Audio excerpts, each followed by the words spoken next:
Assalamualaikum warahmatullahi wabarakatuh. Selamat pagi anak-anak. Gimana kabarnya hari ini? Sehat semuanya?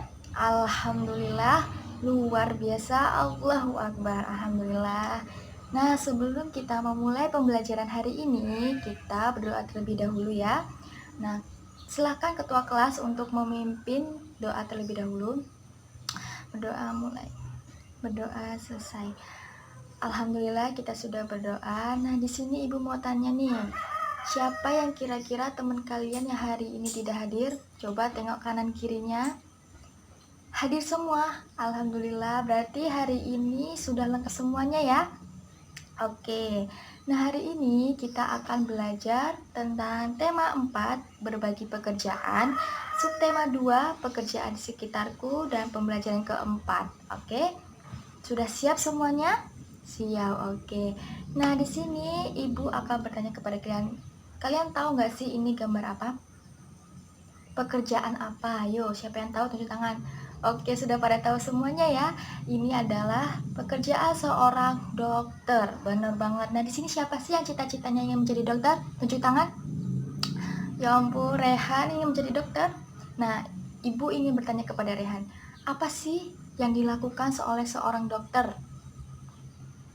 Benar banget, yaitu memeriksa pasien yang sedang sakit. Benar banget. Nah, di antara kalian pasti sudah pernah ya sakit, terus kemudian dibawa ke rumah sakit, diperiksa oleh seorang dokter. Benar. Nah, setelah diperiksa oleh seorang dokter, pasti kalian akan diberikan obat oleh dokter, diberikan resep dokter, begitu ya.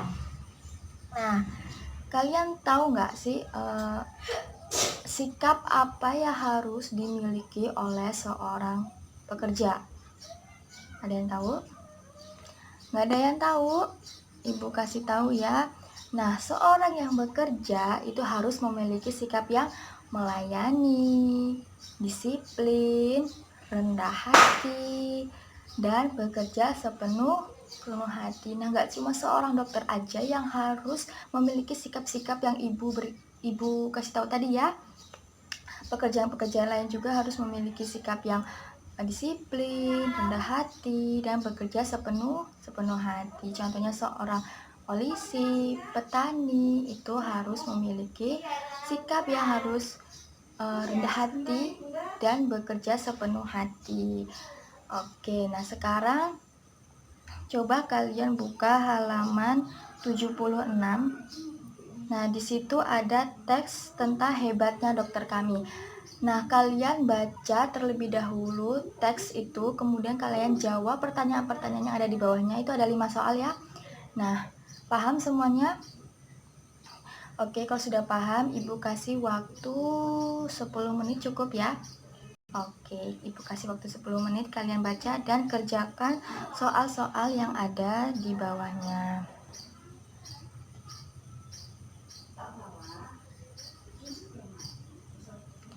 Sudah selesai semua? Sudah, oke. Kalau sudah selesai semua, kita bahas bersama-sama ya. Itu pertanyaan yang pertama ada, apa yang dilakukan oleh Dokter Rana untuk warga desa? Siapa yang bisa jawab? Tunjuk tangan. Iya, Dokter Rana praktek di Balai Kesehatan Desa. Warga yang berobat dapat membayar jasanya dengan plastik. Benar banget, sampah ya. Oke, yang kedua, mengapa Dokter Rana melakukan itu? Ya, siapa yang bisa jawab?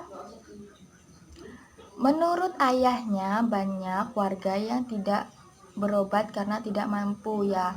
Karena di sana warga sana itu takut berobat gitu ya, karena dia tidak memiliki cukup uang. Nah, dengan Dokter Rana ini boleh membayar dengan sampah, maka warga-warga ini mau berobat, berani berobat karena membayarnya dengan sampah gitu. Oke, pertanyaan selanjutnya, apa dampak dari hal-hal yang dilakukan oleh Dokter Rana bagi masyarakat? Nah, dampaknya ini adalah warga menjadi berani berobat dan warga aktif dan bijak mengelola sampah. Benar banget. Selanjutnya, itu yang keempat, Bagaimana perasaan masyarakat terhadap Dokter Rana? Tuliskan pada tabel berikut ya. Yang pertama, siapa yang tahu sikap dari Dokter Rana? Ya, yang pertama adalah dedikasi. Nah, dedikasi ini yang ditunjukkan oleh Dokter Rana patut kita contoh walaupun beliau merantau jauh, namun lebih memilih membangun kampungnya. Benar banget. Yang kedua, ada yang tahu apalagi sikap dari Dokter Rana? Bener banget, tanggung jawab. Nah, Dokter Rana ini sangat bertanggung jawab ya dalam meningkatkan kesadaran hidup masyarakat di desanya. Nah, kemudian ada lagi, ya kerendahan hati. Beliau mau bekerja tanpa mengharapkan imbalan dan hanya dibayar dengan sampah. Bayangin, siapa di sini yang mau gitu ya? Zaman sekarang gitu, mau dibayar dengan sampah. Itu sangat rendah hati sekali ya. Kemudian sikap selanjutnya ada suka menolong. Nah, beliau ini mau menolong warga yang tidak mampu agar dapat berobat tanpa harus mengeluarkan uang. Benar banget.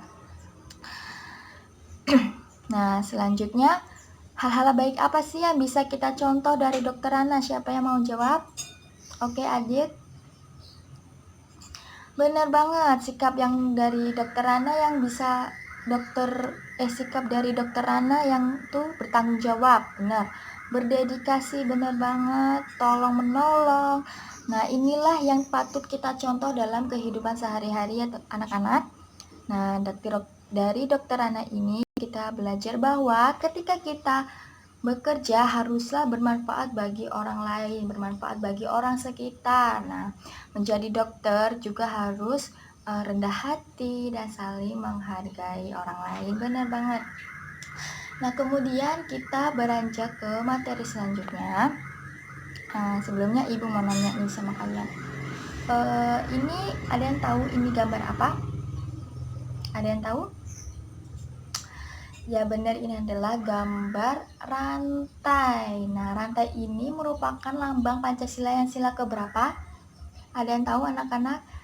Benar banget, sila kedua yang berbunyi kemanusiaan yang adil dan beradab. Benar. Nah, jika kalian perhatikan gambar ini, samping ini, gambar rantai ini memiliki dua bentuk. Yang pertama itu bentuk lingkaran dan yang kedua adalah bentuk persegi. Nah, dari dua bentuk tersebut itu mempunyai makna ya, mempunyai makna masing-masing.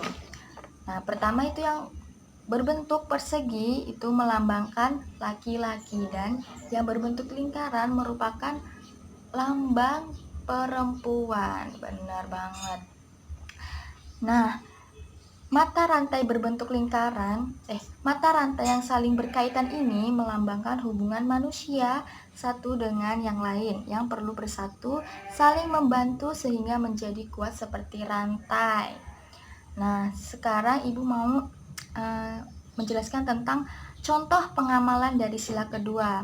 Ada yang tahu contoh pengamalan sila kedua dalam kehidupan sehari-hari? Tadi kan sila kedua berarti sila kedua berbunyi kemanusiaan yang adil beradab. Ada yang tahu?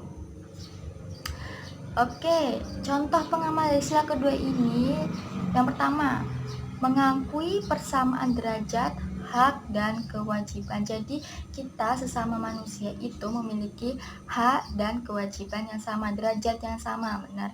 Yang kedua, memiliki sikap tenggang rasa. Yang ketiga, tidak mengejek orang lain. Nah, ada yang bilang nih, Bu, saya mengejek teman saya itu hanya bercanda. Nggak beneran kok, Bu, boleh nggak? Bercanda boleh ya, tapi nggak boleh mengejek orang lain. Bisa jadi yang kita ejek itu teman kita itu sakit hati gitu ya. Jadi nggak boleh bercanda yang sewajar-wajarnya aja. Yang keempat, menghargai antar sesama manusia. Jadi kita tuh harus menghargai sesama manusia ya. Terus kelima, memiliki sikap tanggung jawab. Kita harus memiliki tanggung jawab atas apa yang kita pekerjaan yang kita dapat. Terus yang keenam, memiliki rasa peduli terhadap orang lain. Ya, kita harus peduli ya kepada orang lain, nggak boleh bodoh amat. Kalau ada yang membutuhkan bantuan kita ya kita bantu. Nah, apakah kalian masih ingat sikap-sikap dokter Rana yang harus kita contoh dalam kehidupan sehari-hari tadi? Ada yang masih ingat? Ya, pertama tanggung jawab, tolong menolong, benar banget. Nah, apakah dari sikap-sikap dokter Rana tadi sudah mencerminkan Pancasila sila kedua, kemanusiaan yang adil beradab? Apakah sudah? Sudah, benar banget. Jadi dokter Rana sudah mencerminkan Pancasila sila kedua, kemanusiaan yang adil dan beradab. Kita dapat mencontoh perilaku-perilaku dari dokter Rana tadi ya, karena dia sudah mencerminkan sila kedua gitu ya. Nah, kalian sudah paham dengan materi ini? Sudah paham semuanya?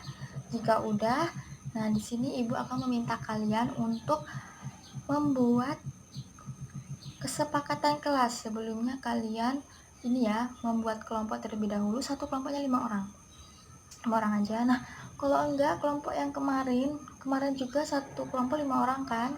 Oke, kalau gitu kelompok yang kemarin aja. Sudah terbentuk? Sudah berkelompok semuanya ya?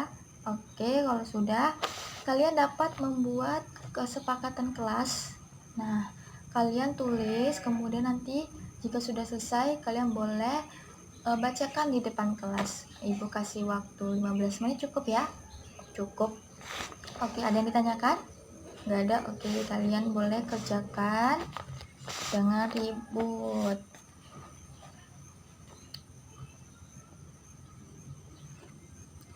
Sudah selesai semuanya? Sudah ya? Oke, kalau begitu ibu akan contohkan dulu kesepakatan kelas untuk kelas 4B ini ya. Yang pertama adalah tertib. Kalian harus tertib mematuhi peraturan kelas ini ataupun peraturan sekolah ini. Ya, kemudian 2, jujur. Oke, jujur. 3, peduli. Kita harus peduli terhadap sesama ya, teman sekelas. Ada yang butuh pertolongan, kita tolong, begitu ya. Oke, yang kelima, menghargai. Kita harus menghargai sesama teman kita, nggak boleh ya kalau kita nggak menghargai. Oke. Nah, yang keenam adalah tepat waktu. Tepat waktu dalam mengerjakan tugas, tepat waktu. Jika waktu masuk 7:30 ya, sebelum 7:30 sudah standby di kelas, sudah duduk rapi. Oke. Yang ketujuh, percaya diri, kemudian bekerja sama. Jika ada tugas berkelompok ya kalian bekerja sama untuk membuat atau menjawab pertanyaan-pertanyaan tugas-tugas yang dikasih ibu guru atau bapak guru. Kemudian bicara bergantian, nggak satu bicara semua, itu kan jadi ribut, jadi kayak pasar ayam gitu ya. Kemudian bertanggung jawab atas tugas-tugas yang kalian dapat di kelas ini. Yang ada piket kan, piket ada jadwalnya, siapa yang hari Senin bertanggung jawab untuk piket ya kalian piket gitu. Kemudian bermain bersama, nggak usah saling musuh-musuhan gitu ya, nggak usah geng-gengan, kalian ini semua teman, jadi harus bermain bersama bareng-bareng. Kemudian kelas bersih dan rapi. Dan yang terakhir adalah berusaha melakukan yang terbaik. Apakah sudah paham semua? Sudah? Oke. Kemudian ibu mau nanya, dari sikap dokter Rana yang mencerminkan sila kedua apa aja tadi, ada yang masih ingat? Oke, adil, bener banget, tanggung jawab.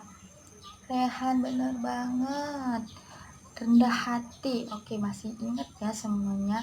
Aku tanya lagi tentang simbol-simbol Pancasila. Apa simbol sila kedua? Rantai, oke, benar. Terus rantai itu ada berapa bentuk? 2 bentuk, benar. Ada persegi dan ada yang lingkaran. Yang persegi merupakan melambangkan laki-laki dan yang lingkaran melambangkan perempuan. Masih ingat semuanya ya? Berarti sudah paham tentang materi ini, sudah paham hari ini, pelajaran hari ini? Sudah paham. Jika sudah paham, ibu ada tugas untuk kalian. Ibu bagikan terlebih dahulu ya.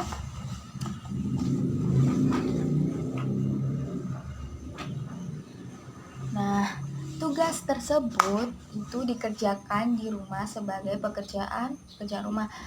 Pertemuan ke depan kita akan kita akan bahas bersama-sama ya tugas itu, jangan lupa dikerjakan. Oke, ada pertanyaan tentang tugas untuk di rumah? Pekerjaan rumah tadi, tugas yang Ibu berikan, gak ada? Sudah paham semua ya?